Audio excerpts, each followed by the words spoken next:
Hello students, আজকে আমরা class 6-এর ইংলিশ টেক্সটবুক ব্লসমসের 7 নম্বর লেসন দ্য ম্যাজিক ফিশ বোনের অ্যাক্টিভিটিস বা অনুশীলনীগুলো সমাধান করার চেষ্টা করব। তোমরা প্রথমে 69 বা 69 পেজটা দেখো। এখানে প্রথমে অ্যাক্টিভিটি 1টা আছে, চলো এটা আমরা সলভ করি। এখানে বলেছে টিক দ্য কারেক্ট অল্টারনেটিভস, অর্থাৎ যে অপশান বা উত্তরটি ঠিক হবে সেইটি টিক চিহ্ন দিতে হবে। প্রথমে বলেছে অ্যালিসিয়া লুকড আফটার, অ্যালিসিয়া দেখাশোনা করত। The fishmonger her brother and sisters, the old lady, সঠিক উত্তর হবে হার ব্রাদার্স অ্যান্ড সিস্টার্স, তার ভাই বোনদেরকে। তারপরে B, the queen's father had been a, রানীর বাবা ছিলেন মেডিকেল ম্যান, পোস্টম্যান, টেলার, সঠিক উত্তর হবে মেডিকেল ম্যান। তারপরে C, the king wanted to buy salmon weighing, রাজা একটা স্যালমন মাছ কিনতে চেয়েছিলেন যার ওজন a pound and half, 2 pound, সঠিক উত্তর হবে a pound and a half. D, the old lady had been visible to, ওই বৃদ্ধ মহিলাকে দেখতে পেয়েছিল the queen's father, the king, the fishmonger's boy, সঠিক উত্তর হবে দ্য ফিশমঙ্গার্স বয়, মাছ বিক্রেতার দোকানে কাজ করা ছেলেটি। এইবার দেখো অ্যাক্টিভিটি 2তে বলেছে rearrange the following sentences in the correct order, অর্থাৎ এখানে কিছু বাক্য এলোমেলো হিসেবে দেওয়া আছে। পাশে বক্সে এই বাক্যগুলোর সিকোয়েন্স অনুযায়ী বা অর্ডার অনুযায়ী, অর্থাৎ ক্রম অনুসারে 1 নম্বর 2 নম্বর করে সাজাতে হবে। তাহলে রিঅ্যারেঞ্জ করে আমরা এটাকে যদি সাজাই তাহলে এটা এই রকম দাঁড়াবে। প্রথমে আসবে 4 নম্বর সেন্টেন্সটি, the king stopped at the fishmonger's shop, এটা হবে 1 নম্বর, অর্থাৎ রাজা দাঁড়ালেন মাছ বিক্রেতার দোকানের সামনে। তারপর 2 নম্বরে আসবে, যেটা 2 নম্বরে আছে সেটি, হি বট সলমন, তিনি একটি সলমন মাছ কিনলেন, এটা হবে 2 নম্বর। তারপরে 3 নম্বরে আসবে যেটি 6-এ আছে, হি লেফট দ্য শপ, এটি আসবে 3 নম্বরে, তিনি দোকানটি ত্যাগ করলেন। তারপরে আসবে নাম্বার 3-তে যেটি আছে, the errand boy came running after him, এটা 4 নম্বরে হবে, কাজের ছেলেটি তার পেছন পেছন ছুটে এলো। তারপরে হবে যেটি 5-এ আছে, the errand boy asked if the king had seen the old lady, কাজের ছেলেটি রাজাকে জিজ্ঞেস করলো তিনি বৃদ্ধ মহিলাকে দেখেছেন কিনা। আর শেষে হবে যেটি প্রথমে আছে 1 নম্বরেরটি, the old lady had been invisible to the king, এটি হবে 6 নম্বর, ওই বৃদ্ধ মহিলাটি রাজার কাছে অদৃশ্য ছিল। এইবার অ্যাক্টিভিটি 3তে দেখো একটা প্রশ্ন আছে। এখানে বলেছে the king was in his private profession under the government, রাজা সরকারের অধীনে নিজস্ব পেশায় নিযুক্ত ছিলেন। Is this king similar to the stories of others king that you have read, এই রাজা কি অন্য কাহিনীতে যে রাজাদের ব্যাপারে পড়েছ সেই রকমই কোনো রাজা? উত্তরটা আমরা এভাবে লিখতে পারি, there is no similarity between this king and other kings, অন্য কাহিনীতে পাওয়া রাজাদের সাথে এই গল্পের যে রাজা তার কোনো মিল আমরা খুঁজে পাচ্ছি না।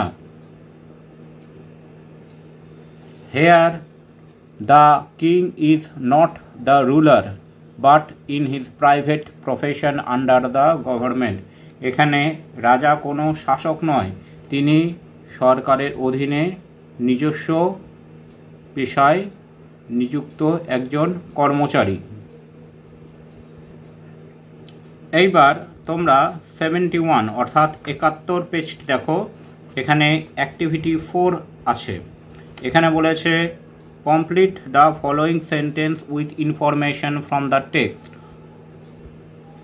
অর্থাৎ বই থেকে বা টেক্সট থেকে ইনফরমেশন নিয়ে আমাদেরকে অ্যান্সারটা বা বাক্যগুলো সম্পূর্ণ করতে হবে।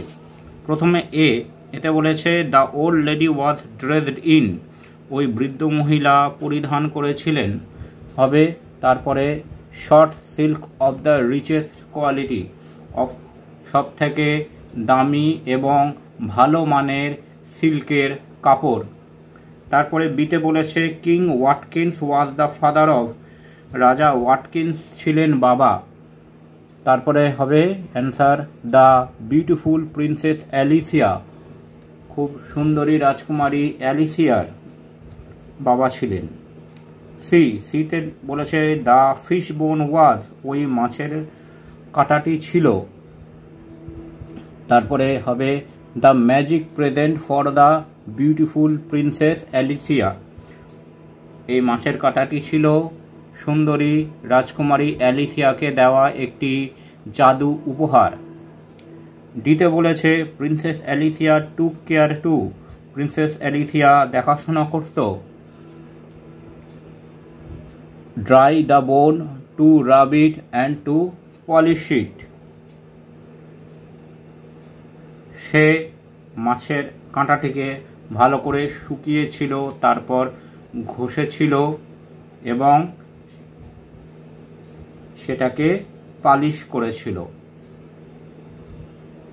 এরপর পরের পৃষ্ঠায় অ্যাক্টিভিটি 5-এ দেখো কিছু কোশ্চেন আছে, প্রশ্ন আছে, সেই প্রশ্নের উত্তরগুলো আমাদেরকে লিখতে হবে। প্রথমে বলেছে what did the king think that the lady was A fairly, রাজার কেন মনে হলো যে ওই বৃদ্ধ মহিলাটি একজন পরী হতে পারে।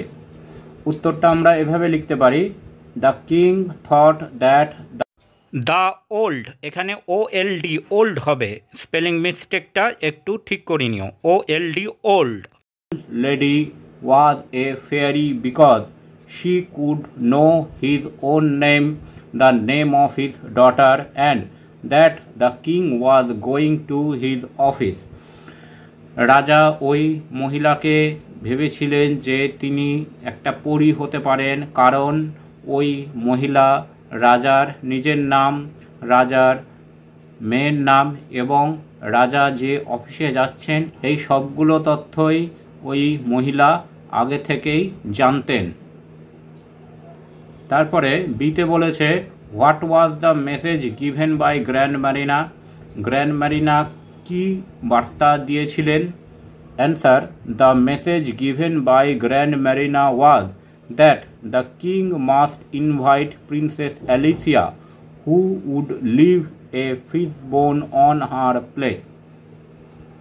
গ্র্যান্ড ম্যারিনা বার্তা দিয়েছিলেন রাজাকে যে রাজা যেন তার কন্যা অ্যালিসিয়াকে আমন্ত্রণ জানায় মাছ খাবার জন্য, এবং সে যখন মাছ খেয়ে উঠে যাবে তখন তার খাবারের থালায় বা প্লেটে একটি মাছের কাঁটা পড়ে থাকবে।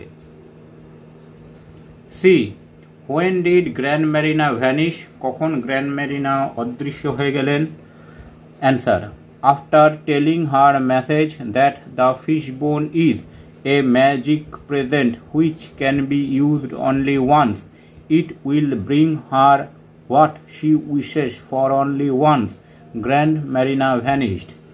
যখন গ্র্যান্ড ম্যারিনা রাজাকে বার্তা দিলেন যে ওই মাছের কাঁটাটি হচ্ছে একটি জাদু উপহার যেটি কেবলমাত্র একবারই ব্যবহার করা যাবে এবং সেটি মনের ইচ্ছে সম্পূর্ণভাবে পূর্ণ করবে, এই কথা বলার পর গ্র্যান্ড ম্যারিনা অদৃশ্য হয়ে গেলেন। তারপরে ডিতে বলছে what did the king do his office, রাজা অফিসে কি কাজ করলেন। অ্যান্সার হবে in his office the king wrote and wrote till it was time to go home.